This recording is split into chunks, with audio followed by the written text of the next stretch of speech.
Leo nami ngoja nizungumze kidogo juu ya mambo ambayo kwa sasa imekuwa ni mtanziko katika mitandao na katika jamii kuhusiana na single mothers.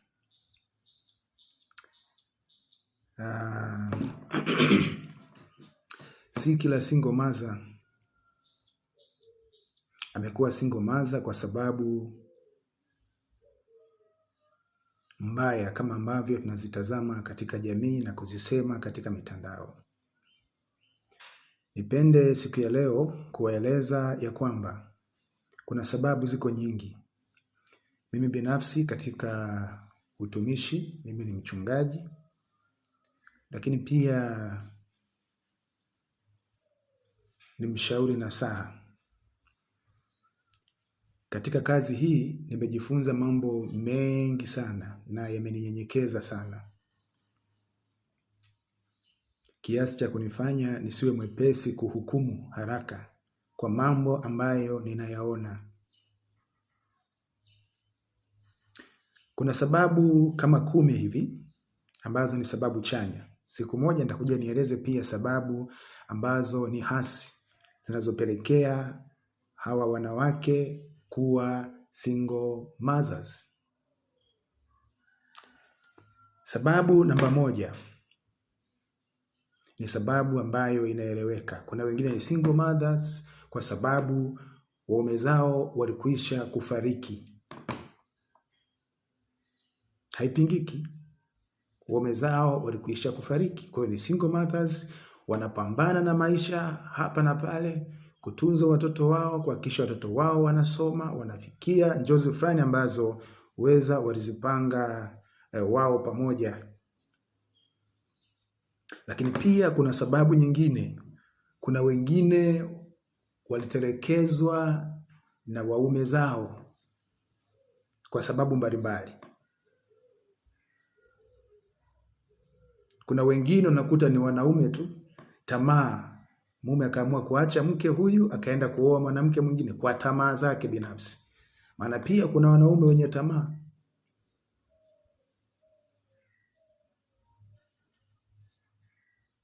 Kwa hiyo badala ya kuchukua hatua ya kuwasema single mothers kwamba wana tamaa, yes, tutakuja kuzungumza hayo pia upande wa pili wa shilingi. Lakini pia kuna wanaume wenye tamaa, kwa sababu ya tamaa zao wameacha wake zao wakaenda kwa wanawake wengine. Wengine kwa sababu za kiuchumi wakatelekeza familia zao wakaenda kutafuta maisha sehemu zingine, wakapotelea huko bila kurudi.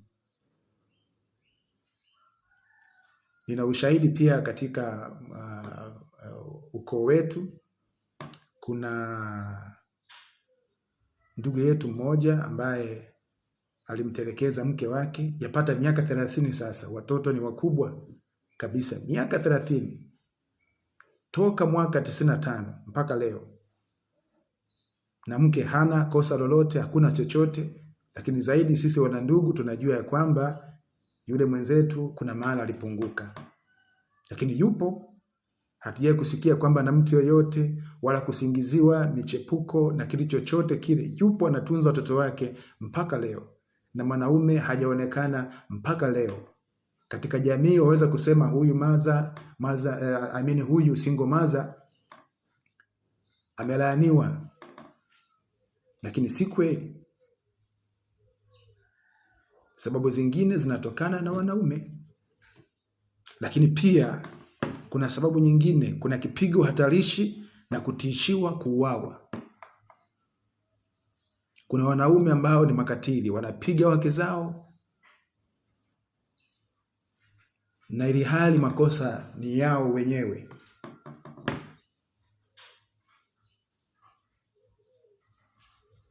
Kwa hiyo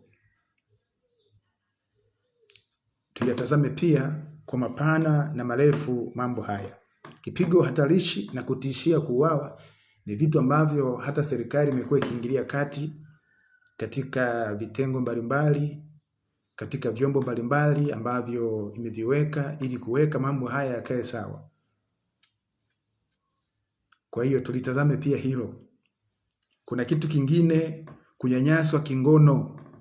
Haya ni mambo tunakutana nayo katika kazi hizi ambazo Mungu ametupatia kuzifanya. Kuna wanawake wengine wananyanyaswa kingono, wanalazimishwa kwenda kinyume na maumbile kwa kipindi kirefu. Anafika mahala mwingine anasema sasa hii yatosha. Ni heri kuwa na utulivu tu. Nikae peke yangu nione maisha yangu atakavyokwenda. Huenda labda mwenzangu atabadilika baadaye. Kwa anakuwa single mother kwa sababu hiyo. Kuna mambo mengine hayapingiki, ni kama haya sasa. Na ni moja ya mambo ambayo pia Mungu anayachukia. Ndiyo aliyopelekea hata gharika, ndiyo aliyopelekea Sodoma na Gomora kuchomwa. Mungu anayakataa. Lakini pia kuna sababu nyingine, kuna matapeli wa mapenzi. Unakuta mwanaume ameoa mke huko, anaenda sehemu nyingine ambako hawamfahamu, anamtamani binti, anamuoa. Maisha yanaendelea, baadaye binti anakuja kugundua kwamba kumbe ninaishi na mume wa mtu. Baadaye anachukua uamuzi wa kuishi peke yake, kwamba sasa kumbe nilivamia ndoa ya mtu, na mimi wedha ni Mkristo, natamani kuwa na mji wangu mimi mwenyewe. Anaacha. Wewe ukimuona utasema huyu ni single mother, amelaaniwa, hafai kwa lolote. Si kweli. Na Mungu atusaidie katika jamii juu ya mambo haya. Tusiwe wepesi kuhukumu. Kuna mengine hatuyafahamu nyuma ya pazia. Lakini pia kuna jambo lingine, kuna malezi mabaya tokea kwa wazazi na walezi. Unaweza kumhukumu mtu vibaya, lakini ndivyo amelelewa sasa.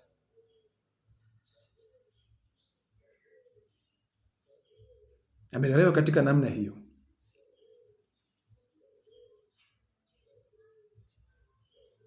Na yakaona ni jambo la kawaida, wewe unakuja unamhukumu. Yanaona kitu cha kawaida. Hili pia litafakari kwa akili ya mbali. Lakini pia kuna sababu nyingine. Kuna kufanyiwa juju na ushirikina ili kuachika. Tunaishi katika ulimwengu mbaya uliochanganyikiwa.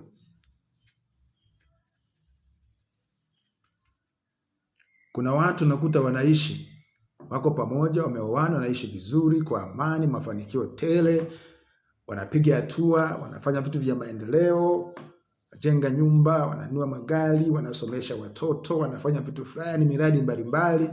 Kuna watu wengine tu ambao wanakuta wanakuwa na wivu kibinadamu ambao unachochewa wakati fulani na shetani pia. Wanafanya juju kuvuruga tu ndoa ya watu ambao wanaishi vizuri.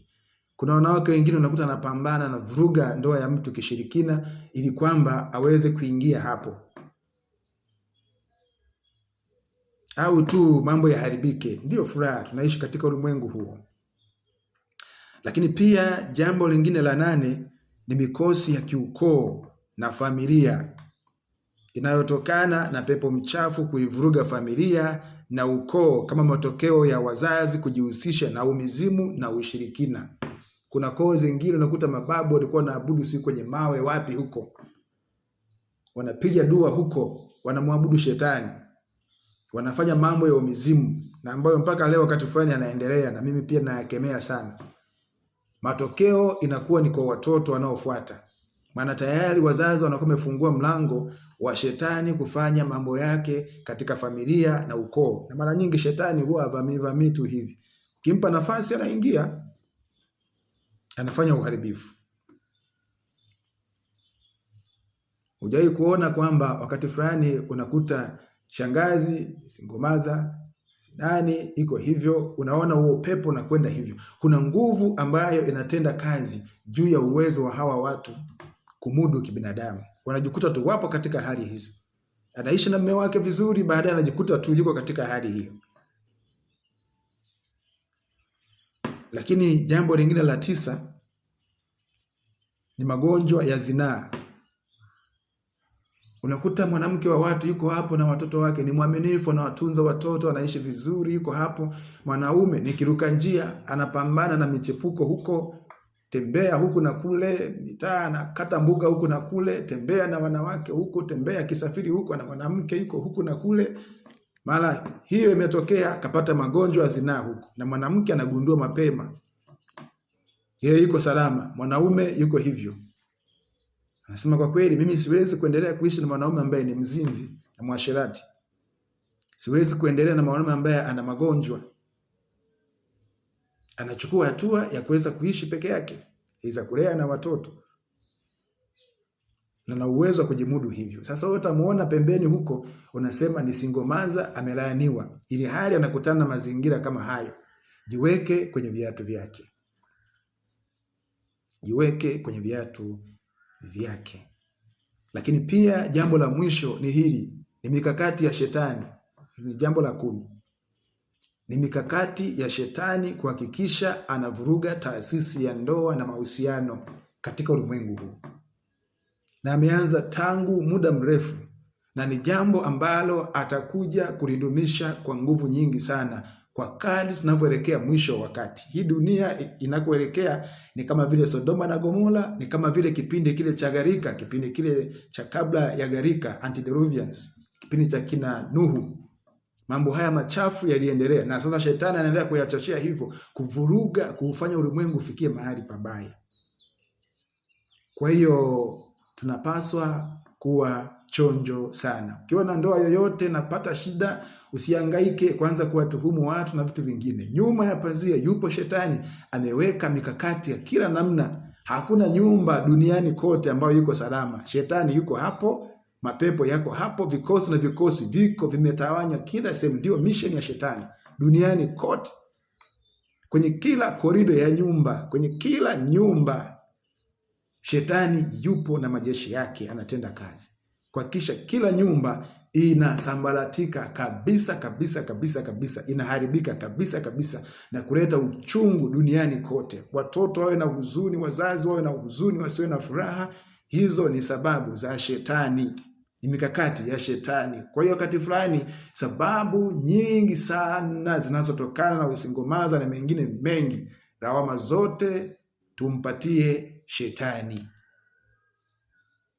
Tuuchukie usingomaza, tuwapende single mothers. Kwa sababu wengine, sababu zinazowafanya wawe hivyo ni kama hivi nilivyozungumza. Lakini zaidi, tusihukumu. Neno la Mungu linasema tusihukumu. Katika kitabu kile cha Mathayo sura ile ya 7 fungu la 1 mpaka la 2 inasema, msihukumu msije mkahukumiwa ninyi. Fungu lile la 2 linasema, kwa kuwa hukumu ile mhukumuyo ndiyo mtakavyo hukumiwa, na kipimo kile mkipimacho ndicho mtakachopimiwa. Kwa hiyo tuwe makini sana na maneno yetu, tusiwaseme vibaya single mothers. Najua pia kuna sababu hasi ambazo wakati fulani Mungu akinipatia nafasi nitazungumza. Pia kuna single mothers wanakuwa single mothers kwa sababu ya sababu zingine ambazo ni mbaya. Nitasema kwa wakati mwingine, Bwana akinijalia. Lakini kwa hili ninazungumza kwa ujasiri wote ya kwamba single mothers hawajalaaniwa. Tunaishi kwa neema. Ni damu ya Yesu Kristo tu inatusitiri. Mungu ni Mungu wa wote wenye mwili. Na hata kuokolewa, tutaokolewa kwa neema. Asiwepo mtu ambaye anajivuna kwamba mimi hapa ni mtakatifu, mimi nimekamilika. Tunaishi kwa neema ya Mungu. Licha kwamba neema inakataa mambo yote mabaya, ni moja ya sifa za neema, lakini tunaokolewa kwa neema, si kwa matendo ya sheria. Kwa hiyo tusifike mahala pa kuhukumiana, kusemana vibaya katika jamii, kutukanana vibaya, huyu ni mdhambi, huyu ni mbaya, huyu ni mrevi, huyu ni kahaba, huyu ni nani, huyu ni nani. Tupendane, tuichukie dhambi, tumpende mdhambi, na ndivyo Mungu anavyopenda. Mungu na wabariki nyote kwa jina la Yesu, amen.